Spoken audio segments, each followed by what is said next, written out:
Happy Wednesday, everybody. It's good to be back. It's a beautiful Wednesday morning here in Songdo Town, and I hope that you are doing well wherever you are out there in the world. Today, I'm going to talk about bad guys and villains and evildoers. And the reason I want to talk about that is because I've been thinking a lot about it myself this week. As you know, if you have been following along on this roller coaster journey of mine to be a writer and to publish my story. But first, just to finish my story, as you know, I've started the first drafting of Tomorrow City, and I read a little bit of that last week, and that was exciting. And I've been writing, and after about a week and a half, I've come to the first hurdle, the first bump in the road. And what happened was, as I was writing, I came to a point where I realized I thought I should step back a little bit and give some more thought into who exactly my villain is and who exactly the antagonist is of the story. Because it goes without saying that the antagonist is incredibly important to your story. As one writer or podcaster I heard talk about it, they said that your villain is the antagonist, the antagonizer. They're the ones who stir shit up. They're the ones who make a problem. And if you think about how all stories are,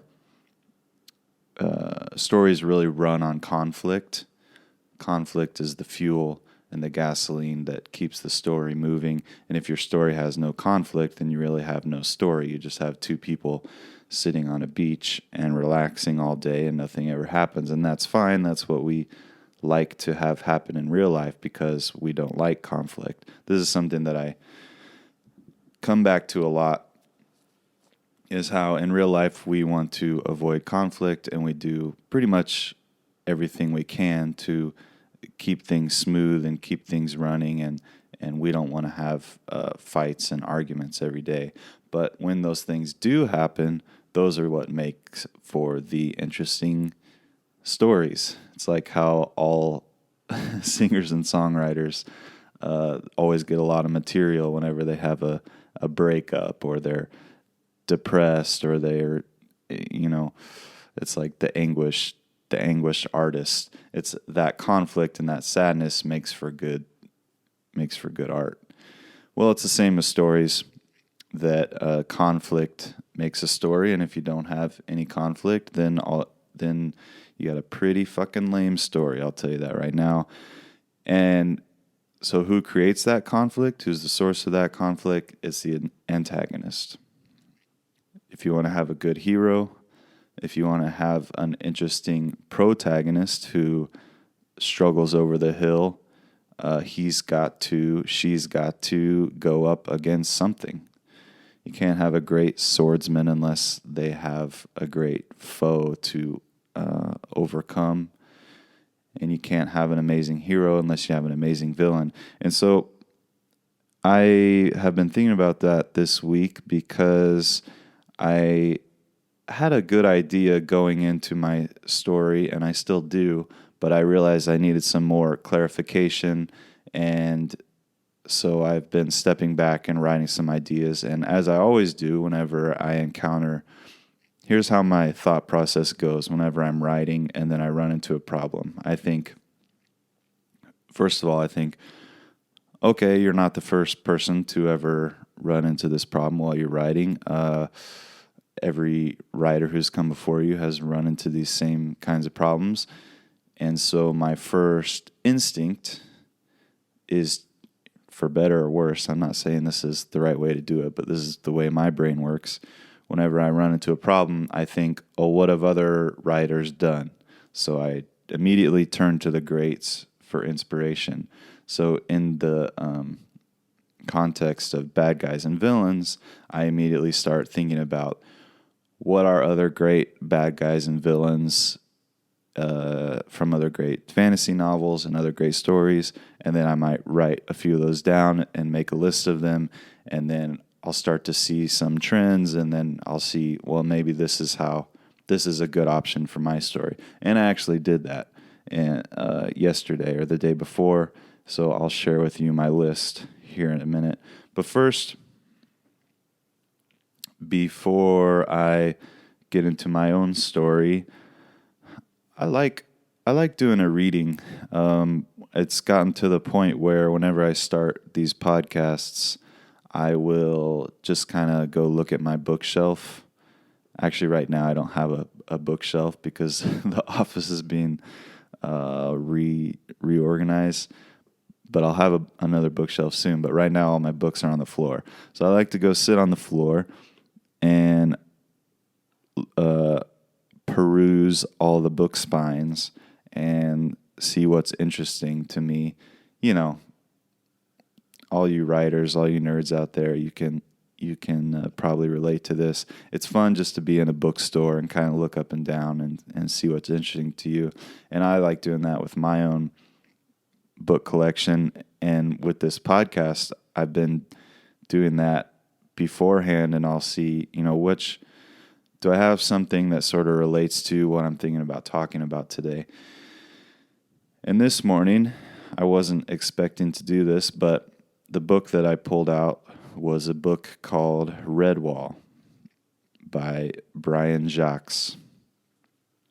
And Redwall is very nostalgic and meaningful to me because these are really the first novels that I fell in love with. I remember when I was in second grade, the first time I ever really remember reading, like sitting down and reading for long periods of time, was in second grade. I was reading some like Beverly Cleary books or like some Hardy Boys. I don't remember exactly what they're called. Some, the first kind of novels that young kids can read. And then, or we called them storybooks, I think. And then when I was in third grade, I started reading the Redwall series. And these are the first like fantasy novels that I fell in love with and went all the way on. They're a few hundred pages long. Redwall is a series, so there's like 10 or 20 novels in this series.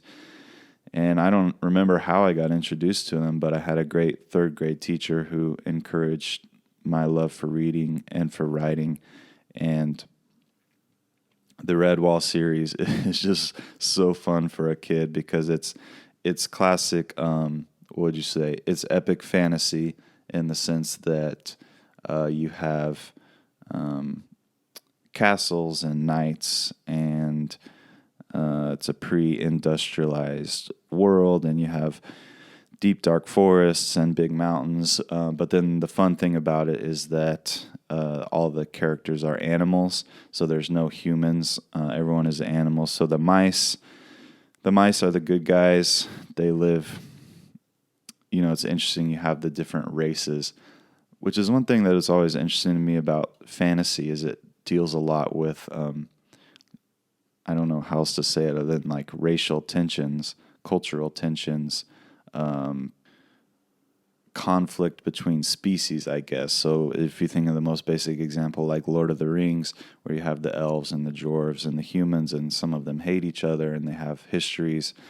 And it's an interesting way of writing about those conflicts without using the real world examples. In a fantasy story, you're not talking about Germans and Americans and Japanese and Hispanic people and Russian people and Latin American people and African people and South African people, but you can explore some really interesting cultural issues by using other races, like elves and dwarves and humans.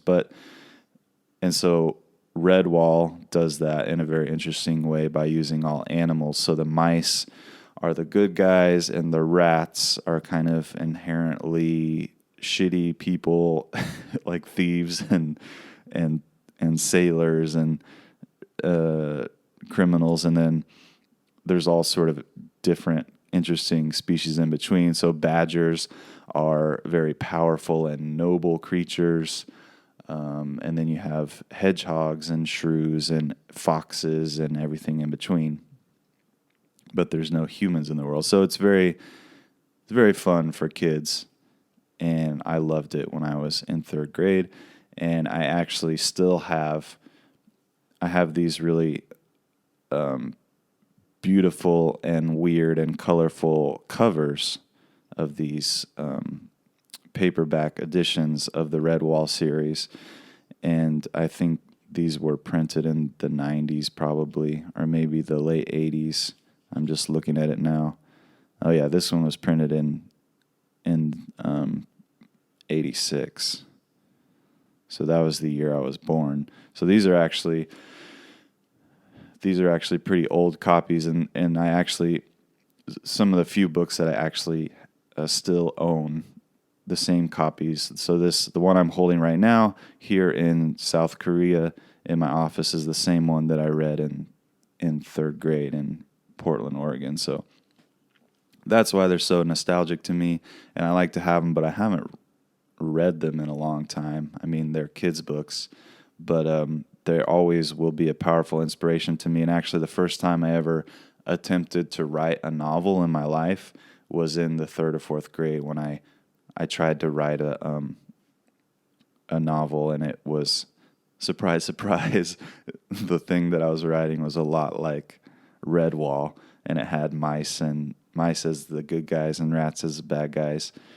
And I was so intrigued at that point in my life. What was I, 10, 11?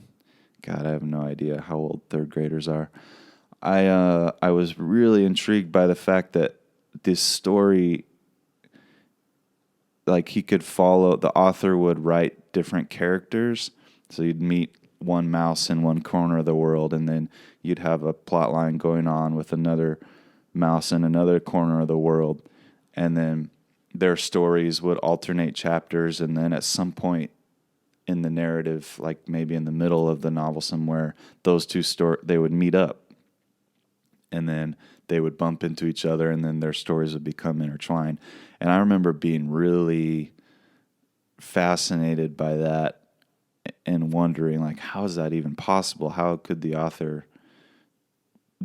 It was magic to me, and it captivated me. And so I tried to do it. And in some ways, I'm still trying to do it, and have never lost that fascination for the way that authors weave their stories.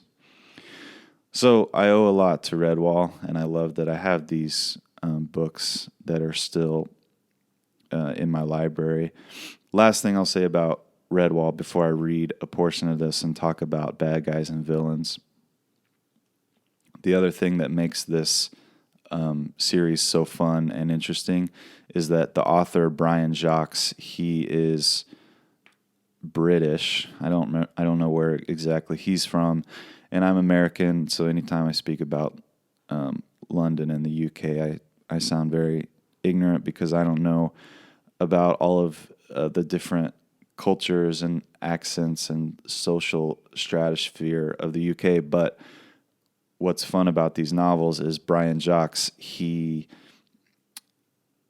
does some really fun stuff with dialogue and dialect. So all of the species have different accents, and they have a really strong, like, vernacular. Like the moles are like the working men's class, and they like slur all of their words together, and it's really hard to, when you first read it, you're like, what? But then you get the hang of it as you read on.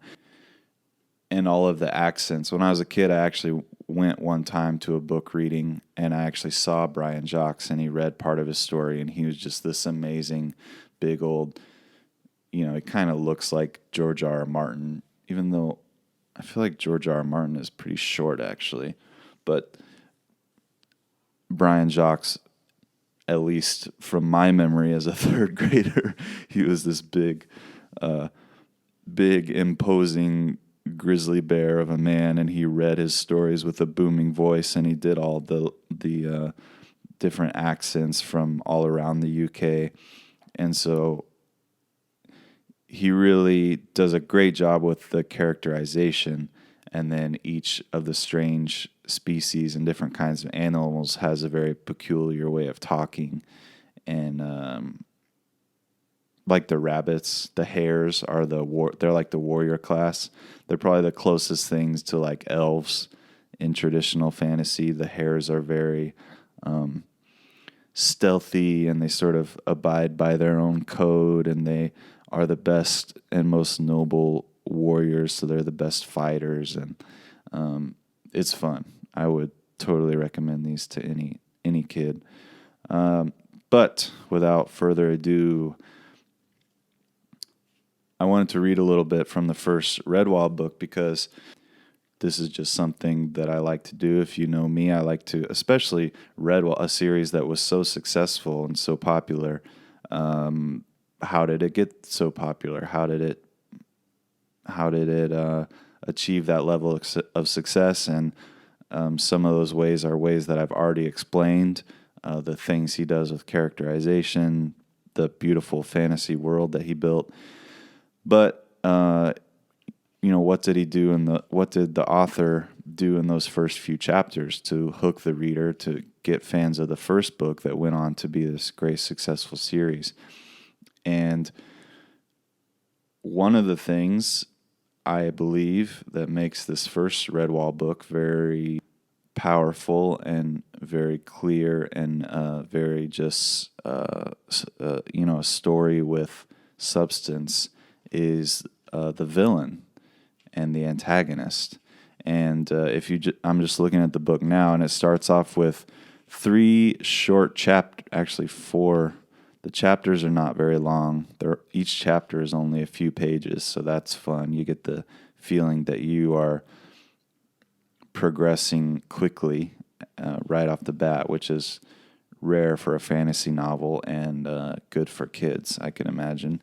So the first chapter, we meet our protagonist. His name is Matthias, and he is this young mouse who lives in a peaceful abbey, and he's shuffling along, and he's very he's shy, and he's sort of awkward, and he's trying to perform a task in the abbey, and he sucks at it, and he like trips over his flip-flops and embarrasses himself, and he's having a talk with the abbot, the leader of the abbey. And anyways, he's kind of like this goofy little kid. He's the unlikely hero. So Matthias has failed at something. I don't remember exactly what it is, and he's sad and he's kind of down. And the abbot, the kindly grandfather, the Dumbledore, Gandalf figure, sits Matthias down, and he realizes, he gives the kid exactly what he needs, which is a little bit of inspiration and a boost of self-worth. So the abbot, he says, go back and get your basket of hazelnuts. Tonight we have a great feast to celebrate, my golden jubilee. When you've taken the nuts to the kitchen, I have a special task for you. Yes, indeed, I'll need some fine fish for the table. Get your rod and line. Tell Brother Alf that he's to take you fishing in the small boat. That's what young mice like doing, isn't it? Who knows? You may land a fine trout or some sticklebacks. Run along now, young one. Happiness filled Matthias from tail to whiskers as he bobbed a quick bow to his superior and shuffled off. Smiling benignly, the abbot watched him go. Little rascal, he must have a word with the almoner to see if some sandals could be found that were the right fit for Matthias. Small wonder the poor mouse kept tripping up. Okay, so we have this peaceful abbey scene. We've met our protagonist. That only took us a few pages. And we've set the scene of this abbey that all the mice live in, and it's very... it's just the perfect, it's like the Shire and the Hobbit. Everything is wonderful. There's a lot of food. Everyone's happy. They're about to have this great feast. And then chapter 2, here's what you get. You get the entrance of the antagonist. And well, let me just read it first and then I'll talk about it. So it's only, I don't know, this is like 400 words or 600 words. It's very small, but it's very powerful. I'll read it now. Chapter 2 of Redwall. The high, warm sun shone down on Clooney the Scourge. Clooney was coming. He was big and tough, an evil rat with ragged fur and curved, jagged teeth. He wore a black eye patch. His eye had been torn out in battle with a pike. Clooney had lost an eye, but the pike had lost its life. Some say that Clooney was a Portuguese rat. Others said he came from the jungles far across the wide oceans. Nobody knew for sure. I'm just going to skip ahead a little bit. Now he rode on the back of the hay wagon with his 500 followers, a mighty army of rats, sewer rats, tavern rats, water rats, dockside rats, Clooney's army, fearing yet following him. Redtooth, his second in command, carried a long pole. This was Clooney's personal standard. The skull of a ferret was fixed at its top. Clooney had killed the ferret. He feared no living thing. Wild-eyed with the terror of rat smell in its nostrils, the horse plunged ahead without any driver.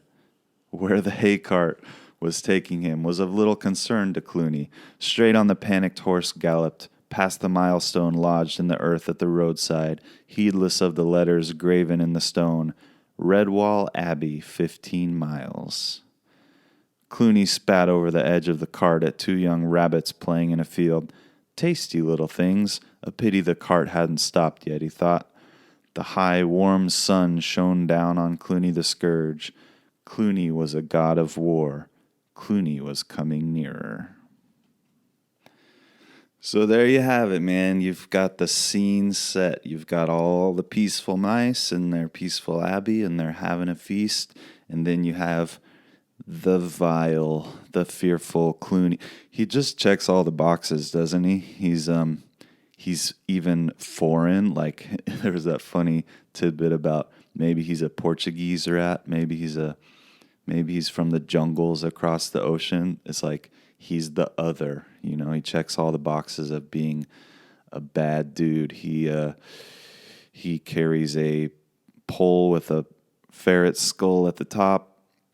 He somehow has a big contingent of dirty rats who follow him and fear him, and they're traveling on the road, and it's awesome how they see, it's basically a road sign, and it says Redwall Abbey, 15 miles. So they're traveling, and they see a road sign that they're coming up to the Redwall Abbey. You know, last week I talked about how bad writing equals insecurity, and how new writers and young writers like myself will sort of flubber around the point because we don't know exactly what it is we're writing. We don't have the story in our minds in a clear enough way.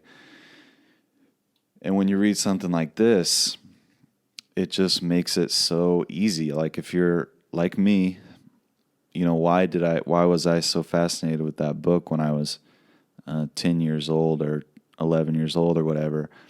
When you read those first 2 chapters, and especially if you think of it from a kid's perspective, it's so easy. Like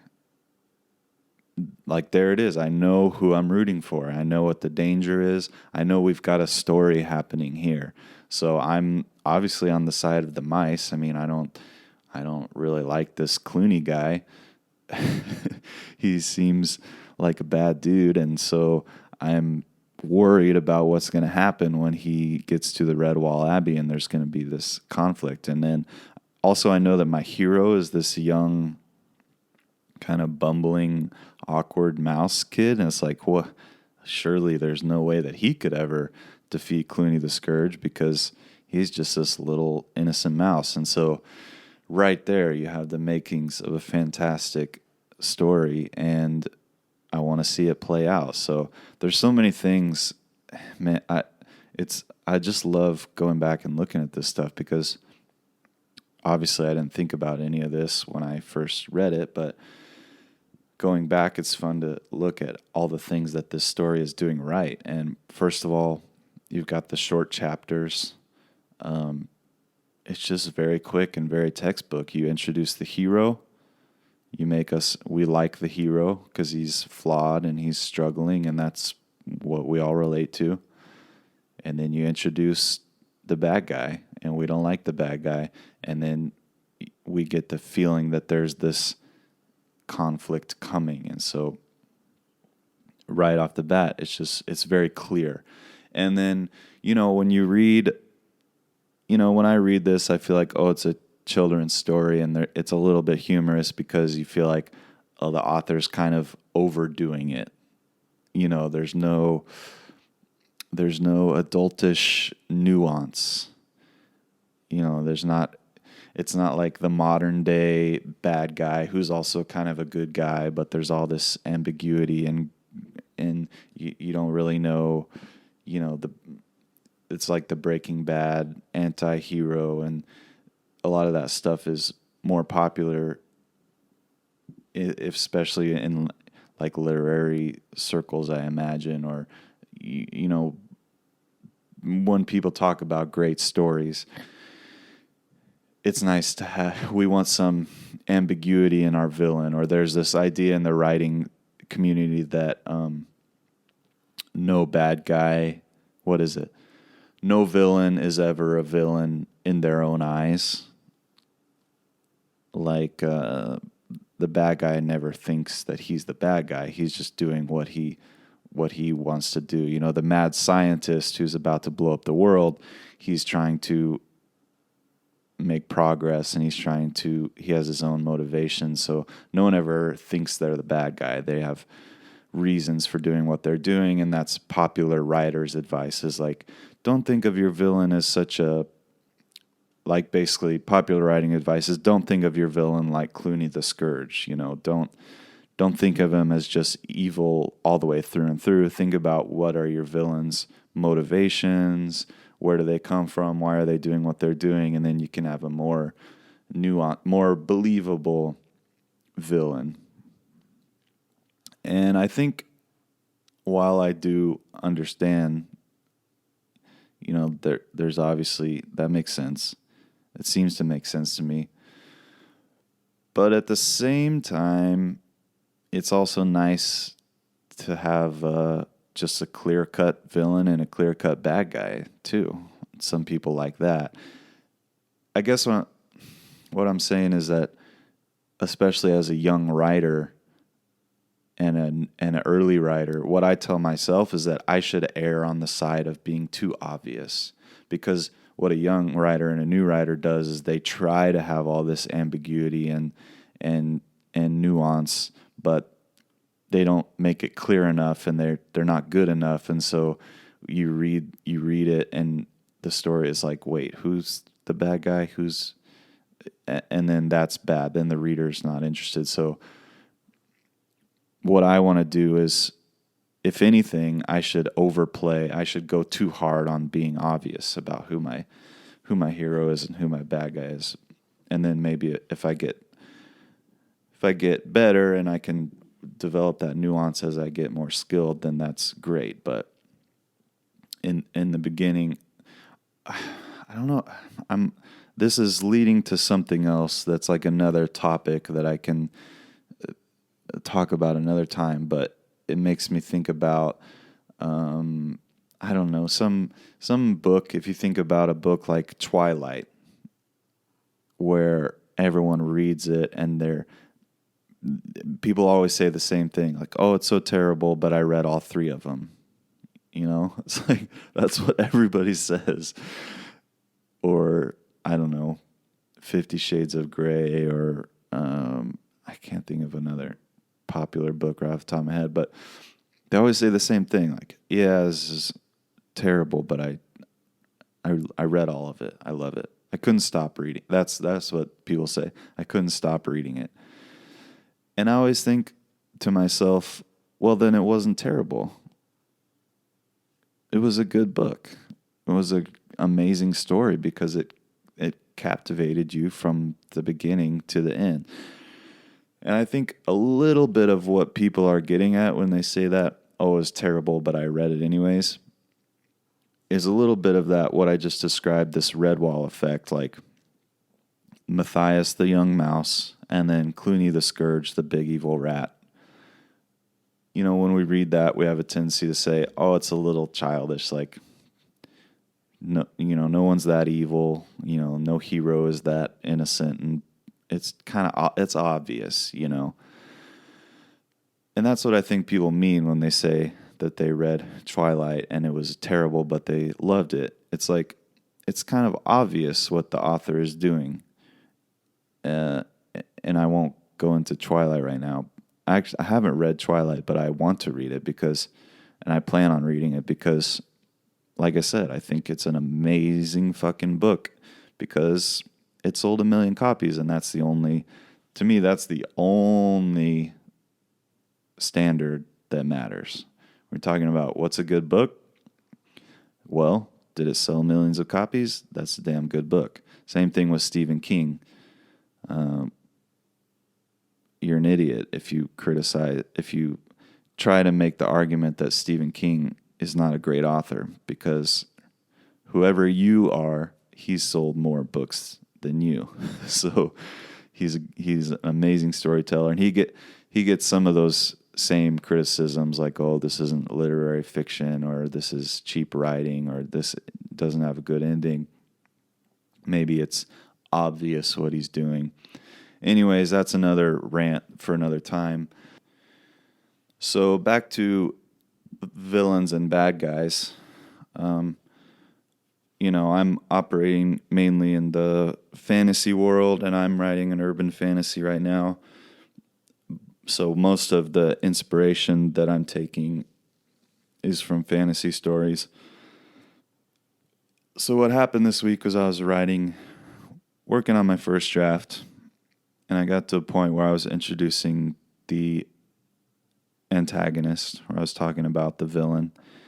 And I thought, all right, let me think about this a little bit more. And I stepped back, and obviously I don't want to interrupt the writing flow of the first draft because that's very delicate, and you got to write every morning. And as soon as you take a day or two off, then it really is hard to get started again.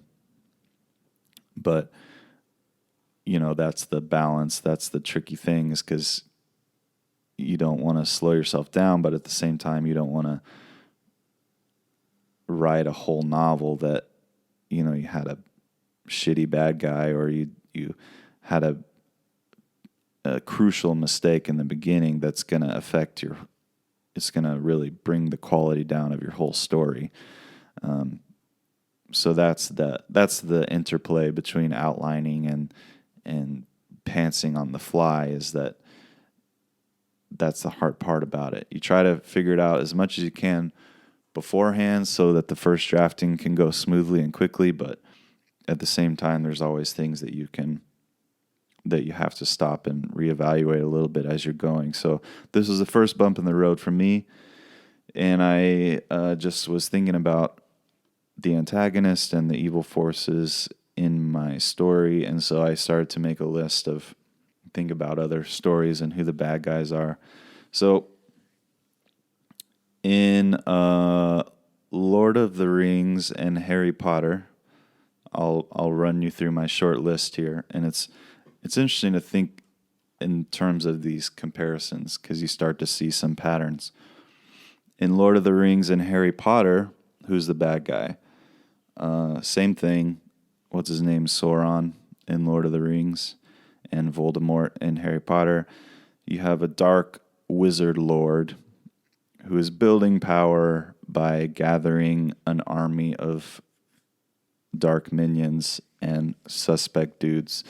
A lot like the rats who are in Clooney the Scourge's army. They're kind of undeniably bad. You know, they don't have many redeeming qualities. They're not very nuanced follower. They're not very... In Lord of the Rings, you think of those orcs who are just these like nasty, half-human creatures who come out of the pits of hell and come out of the ground and eat things and hurt things. And then in Voldemort, he has his followers like Malfoy's dad and just dark wizards who wear dark clothing and have dark makeup and like to hurt people. Like there's that girl, what's her name? Beatrix? There's that actor who does a really good job playing that girl, that woman, dark wizard.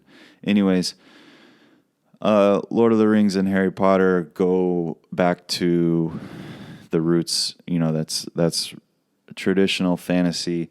Part of epic fantasy, the stereotype of epic fantasy, is that it is very good to root for. That's one reason people like fantasy, because it is quite easy to identify who the villain is and who the bad guy is. And in a fantasy trilogy or a fantasy arc, usually you have an ultimate, you have this battle building the whole time between the good force and the bad force. And in the end, the good force is going to overcome. So that's what happens in Harry Potter. You have interesting stories with every book, but the whole time what it's leading up to is, at some point Harry is going to have to fight Voldemort, and you're going to have the battle between good and evil. And so Lord of the Rings and Harry Potter, what I thought was interesting about that, looking at it this time, maybe something I hadn't thought about before, was the fact that magic itself is not good or evil, but that practitioners of magic can choose to use it one way or the other. It's kind of like the real world comparison is it's like money. People have that argument, like, does money change you? If you get lots of money, do you turn into an asshole? Well, the Harry Potter and Lord of the Rings answer is that no, money isn't evil, but you can do great things with money if you have a lot of money, and you can also be a dick if you have a lot of money. So I thought that was interesting, is that magic exists, and magic is this force of power, but there's dark wizards, and I guess it's the same in Star Wars. Star Wars, right? Yeah, Star Wars. Luke Skywalker and Darth Vader, they both know how to use the Force, and there's the whole, the dark side, come over to the dark side. So there's power and there's magical forces, but some twisted people choose to use them for evil and some choose to use them for good. Same with X-Men, Professor X and Magneto. You can go down the line and find these comparisons. So that's Lord of the Ring and Harry Potter. Another one that I thought of is Full Moon, which is the werewolf story that I just read by Jim Butcher. And what happens in that is the bad guy is a corrupt... Okay, spoiler alert. If you really are about to read Full Moon, you haven't read it yet, you should skip forward 1 minute right now. Full Moon, the bad guy is a corrupt cop who wants magic power in order to enact justice. So he's a detective who's been fighting crime for a long time, and he finds this magical werewolf pelt, and he decides to take on these evil powers so that he can kill bad guys. But, once you got a little bit of taste of that power, once you got that magic belt, then it starts to run away with you. It's like Venom. It's like in Spider-Man when he wears the Venom suit, he likes that power, but then the what do they call it? The symbiote, the parasite, the alien thing, it starts to creep into you and take over you, so you're not really in control of that dark power that you have. A science fiction book called Leviathan Wakes, which I really like that series, and it was made into a TV series recently. And one of the better sci-fi series written in the last few years. Leviathan Wakes. The antagonist is a rogue science group who's creating a super weapon and wants to protect the super weapon and keep it secret at all costs. Basically, it's the whole evil scientist creating the nuclear bomb sort of thing, which you find this theme a lot, actually. So I've been watching Stranger Things. Dear God, Stranger Things is amazing. Really good writing. I finally caught up to the current day, and I'm in season 3 right now. But in Stranger Things, what you have is, the same mad scientist thing, situation where scientists are tinkering with forces that are better left alone. And so Stranger Things takes place in the town of I forget what the town is called, but it's in Indiana. And it's this small town. And in this small town, there's a government facility, and the scientists are kind of burrowing a hole into an alternate dimension. And what do you know? Once they open that gate, they're unable to close it again. And then bad creatures and scary things start to come out of that alternate dimension and affect the regular world.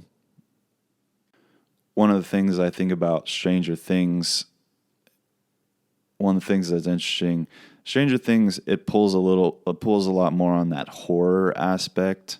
It's more like a Stephen King story. I know that the writers of Stranger Things loved Stephen King when they were young, and that they are influenced heavily by Stephen King, and you feel that when you watch the stories. There's a sort of horror fascination going on there.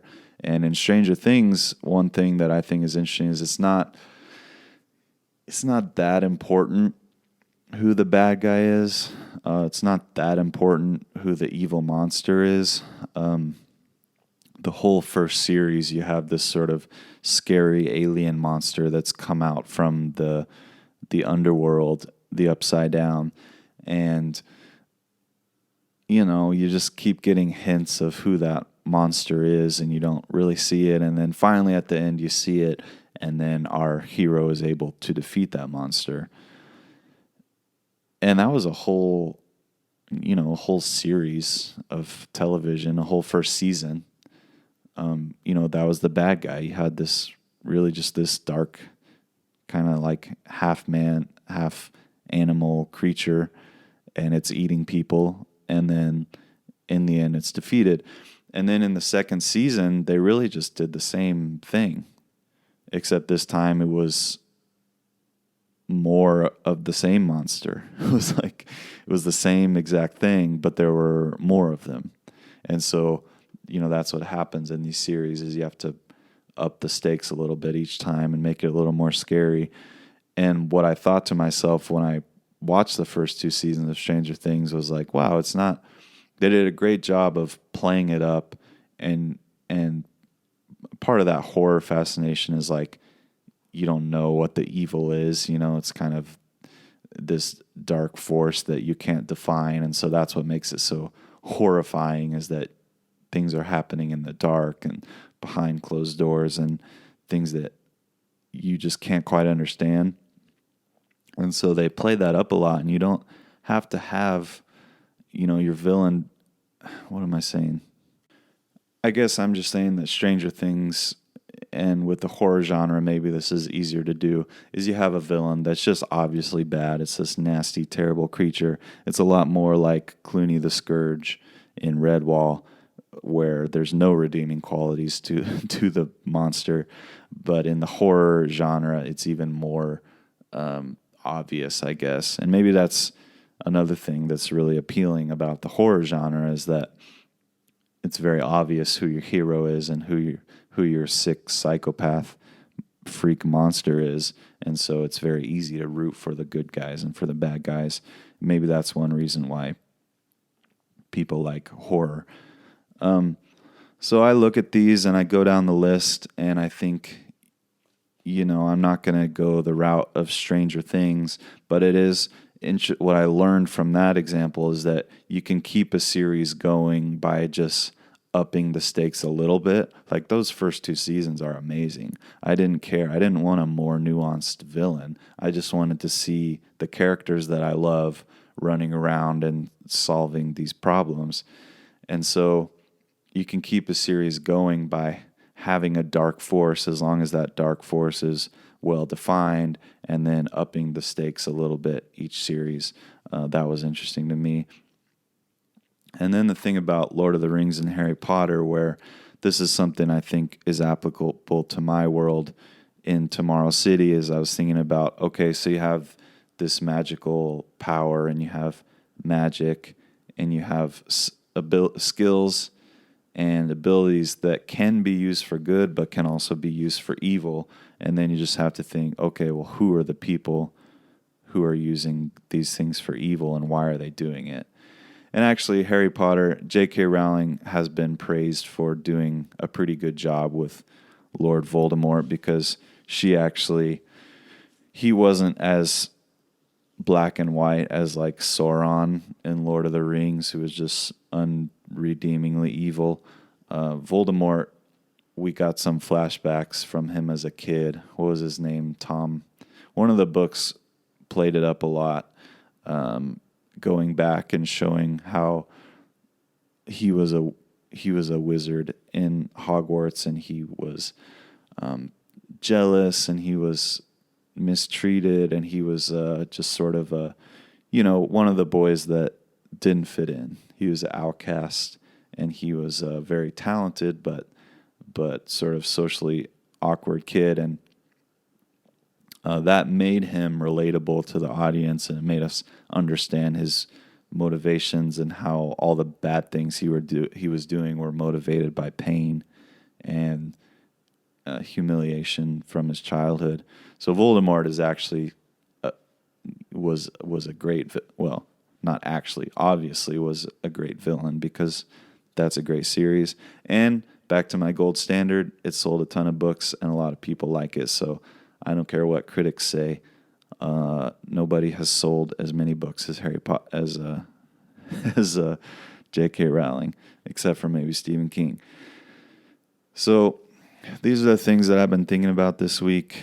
I'm going to take inspiration from, well, it's just fun to look at the villains, the way that other writers have done it, and then to say, well, it's not that I'm going to copy these, but I don't think of it in those terms of copying, because obviously you can't copy and paste those villains into your world. I can't put Voldemort or the monsters from Stranger Things into Tomorrow City. But when you think of them as like, what would a good analogy be? Like a cookie cutter or a recipe. It's more like a template. It's more like a mold, like a cast iron mold. In that sense, it's like a list of directions of like how to build a villain.